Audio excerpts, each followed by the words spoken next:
हेडलाईन्सचे प्रायोजक आहे NBC bearings, लांब पळण्यासाठी। महाविकास आघाडीची आज मुंबईत महत्त्वाची बैठकीमध्ये जागा वाटपात निर्णय होण्याची शक्यता। प्रकाश आंबेडकर बैठकीला उपस्थित राहणार।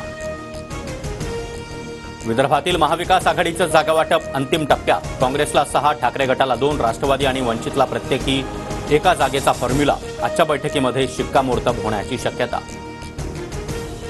देवेंद्र फडणवीसांनी जेपी नड्डांची दिल्लीत भेट घेतली। फडणवीस नड्डांमध्ये राज्यसभा उमेदवारीबाबत चर्चा। भाजप चौथा उमेदवार देण्याची शक्यता। भुजबळ भाजपच्या वाटेवर आहेत का? अंजली दमानी यांचं खळबळजनक ट्विट। भुजबळांना देशातील मोठा ओबीसी नेता करण्याचा भाजपचा प्रयत्न असल्याचंही वक्तव्य। भाजपकडून मला कसलीही ऑफर नाही। दमानी यांना कुठून माहिती मिळाली माहिती नाही। अंजली दमानी यांच्या ट्विटनंतर मंत्री भुजबळांकडून स्पष्ट। अजित पवार, हसन मुश्रीफ, भावना गवळी भाजपचा चेहरा बनले। भ्रष्टाचारीच भाजपचा चेहरा बनलेत। छगन भुजबळांसंदर्भातील प्रश्नावर संजय राऊतांचं उत्तर। मला मंत्रिमंडळातून कधीही बाहेर काढू शकतात, मला वाईट वाटणार नाही।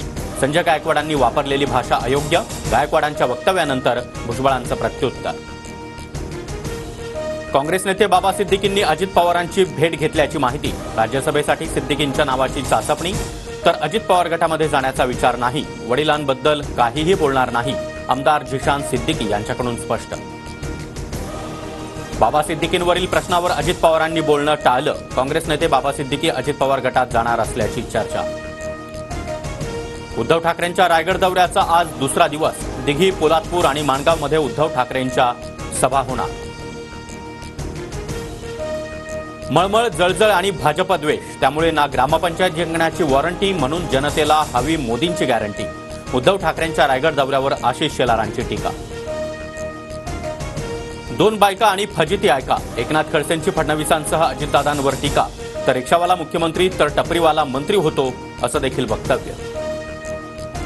राज्य मागासवर्ग आयोगातर्फे सुरू असलेल्या सर्वेक्षणाचा आज अखेरचा दिवस। रात्री 11:59 सर्वेक्षण संपणार। 3 फेब्रुवारीपर्यंत सर्वेक्षण पूर्ण झाल्याचं प्रमाणपत्र पाठवण्याच्या सूचना। मुंबई वाहतूक पोलीस नियंत्रण कक्षाला बॉम्बस्फोट घडवण्याच्या धमकीचा मेसेज। मुंबईमध्ये 6 ठिकाणी बॉम्ब ठेवण्यात आल्याची धमकी। मेसेज पाठवणाऱ्याचा शोध सुरू। मनसेकडून पुण्यामध्ये 5 जण लोकसभा निवडणूक लढवण्यासाठी इच्छुक। वसंत मोरे, साईनाथ बाबर, बाबू वागसकर, किशोर शिंदे, गणेश सातपुते इच्छुकांच्या यादीत।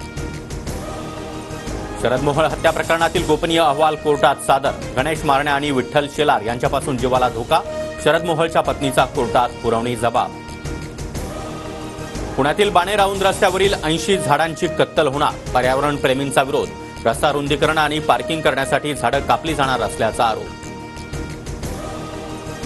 मुंबई महापालिकेचा अर्थसंकल्प आज सादर होणार। अर्थसंकल्पामध्ये शिक्षण, आरोग्य आणि पायाभूत सुविधांवर भर। अर्थसंकल्पानंतर आयुक्त इक्बाल सिंग चहल यांची पत्रकार परिषद। कर मिळालेल्या भागाचाच विकास करणार। छत्रपती संभाजीनगर महापालिका प्रशासकांची भूमिका। करदात्यांकडून कर भरण्यास टाळाटाळ केल्यानं निर्णय। रत्नागिरी हापूस आंब्याच्या 480 पेट्या वाशी मार्केटमध्ये दाखल। सिंधुदुर्ग आणि श्रीवर्धनमधून आंब्यांची आवक। डझनाला 6 ते 11 हजारांचा भाव। प्रशांत महासागरामध्ये सक्रिय असलेली एल निनोची स्थिती सक्रिय राहण्याचा अंदाज। त्यामुळे राज्यामध्ये विदर्भ, मराठवाडा आणि उत्तर महाराष्ट्रामध्ये फेब्रुवारीत पावसाची शक्यता।